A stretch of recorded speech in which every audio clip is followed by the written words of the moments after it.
I look back on where I went wrong so that I can understand better why things ended up becoming the way they have become, so that I can stop the momentum and really, really, really take more control of myself and my life, so that I can tell better stories, so that I can feel better, so that I can really be the artist that I want to be.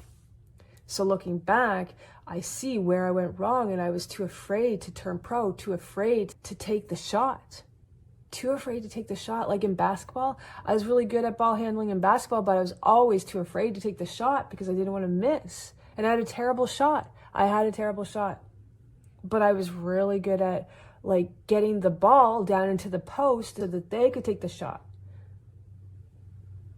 So then I didn't have to worry about failing, missing. If I miss, then I'm a failure, just like he said. Then I'm not good enough, just like I always felt.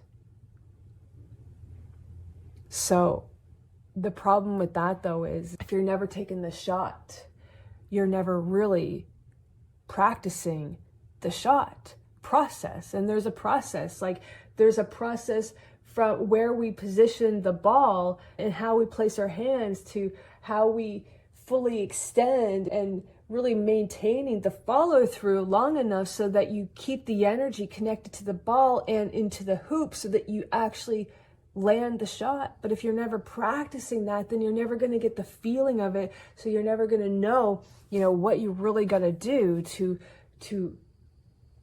get the shot, to be a good shooter. So fear blocks us off from shooting. At least that's what it did for me. So I never shot. But I guess my problem was that, like, whenever I did take a shot, I'm not talking just in basketball or sports, but I'm talking about like life in general. Like if I took a shot in my quest to be great, in my quest to create something, I always miss. I always missed. And so basically I ended up on this path where it just got worse and worse and worse and worse and worse. No matter what I did, I could never really win. But I tried so hard. And I studied a lot. Like I knew I was on a bad path when I was 21.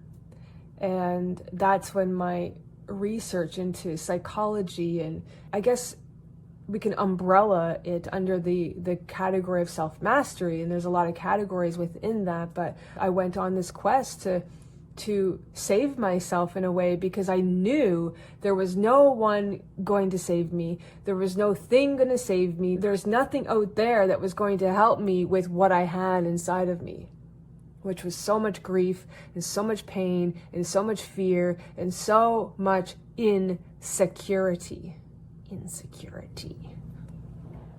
I didn't realize that at the time. I just knew I was like gonna be fucked. I knew it.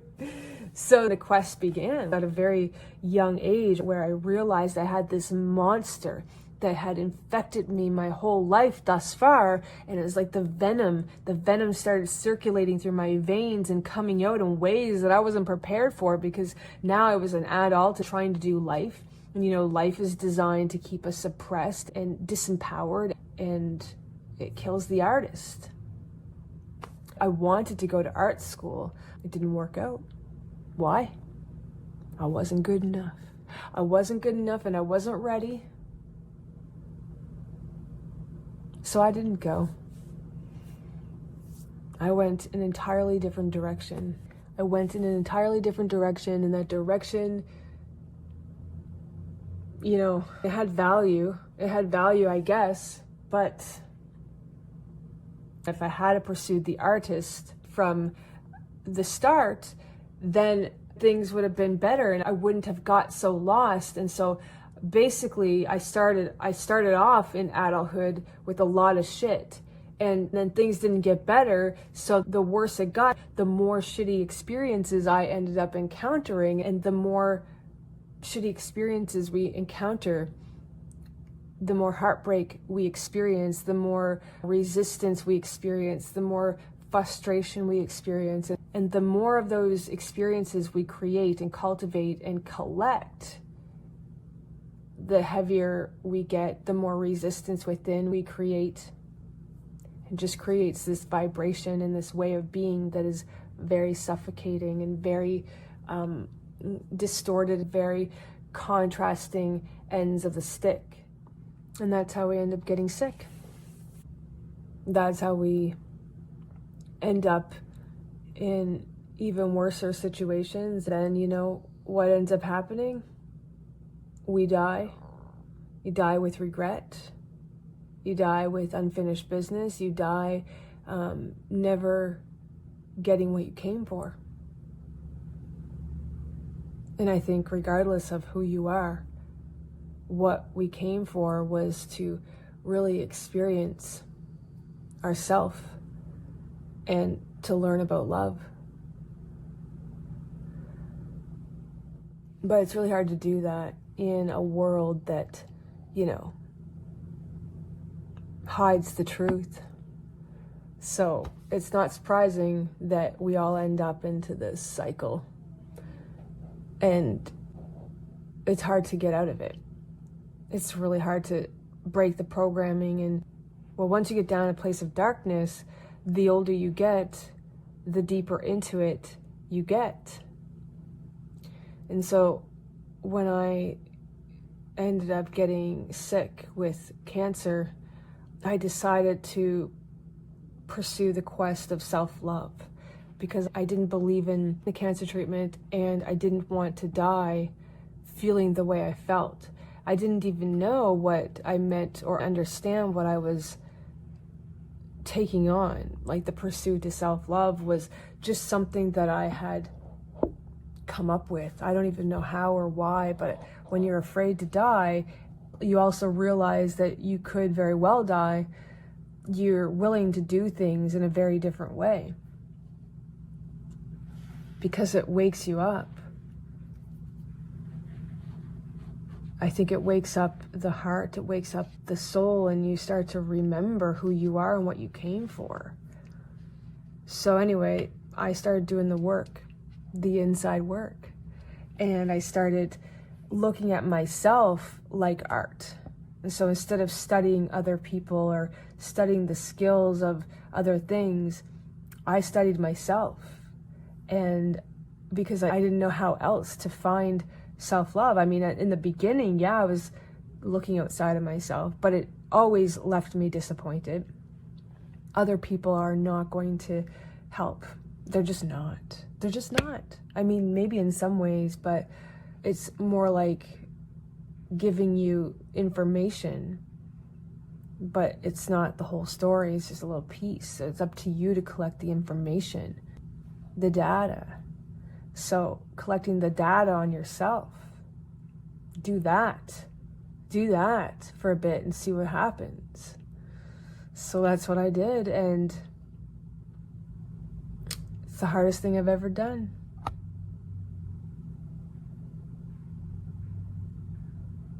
The more I pursued the quest for self-love, that then turned into the quest to become a vibrational match to unconditional love.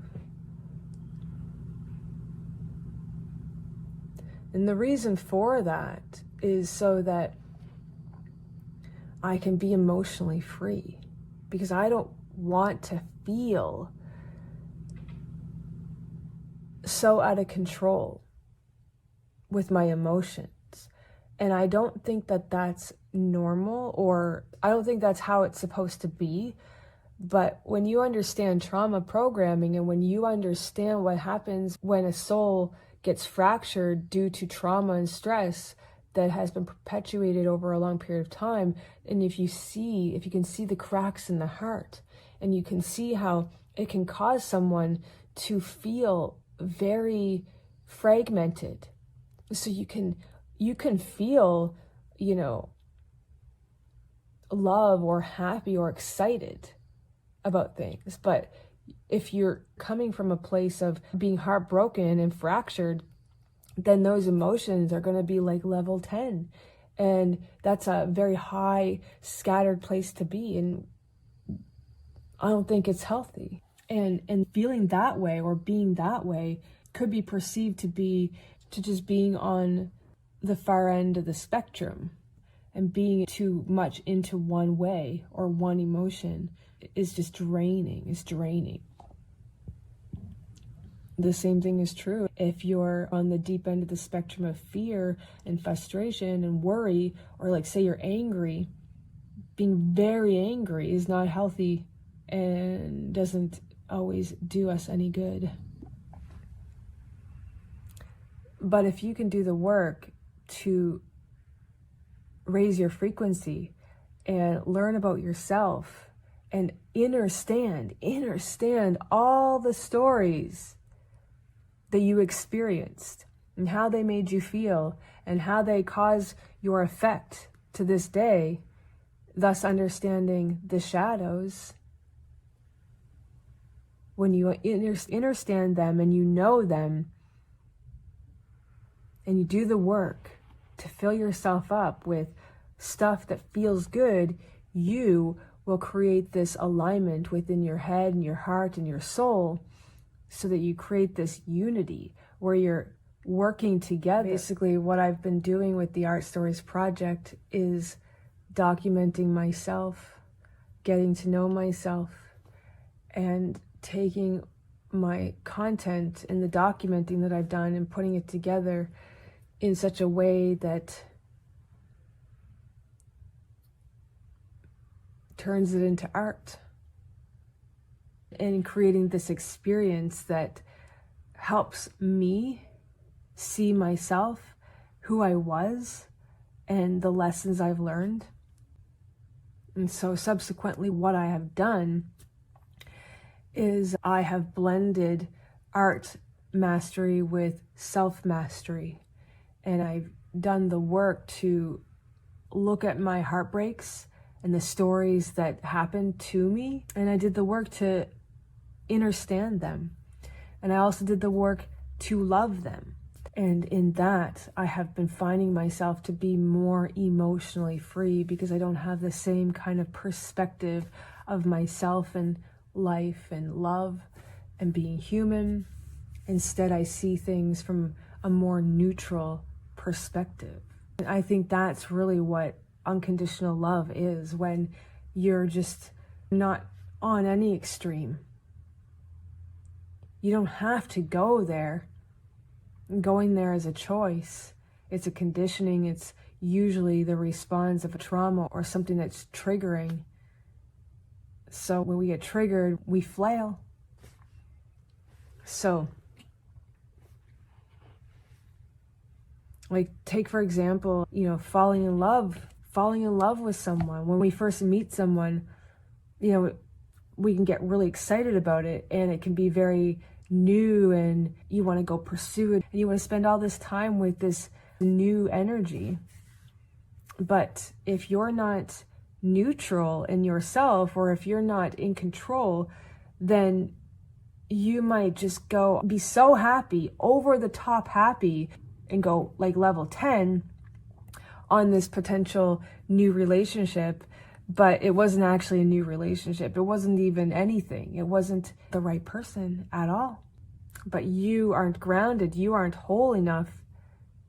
You aren't aligned enough to have the emotional control to pursue that experience of a relationship with grace and with ease and with patience. I'm just trying to demonstrate that, being happy and excited is a good thing, but when we go too far on the spectrum or go too far on one end of the stick, it will take you out of alignment. So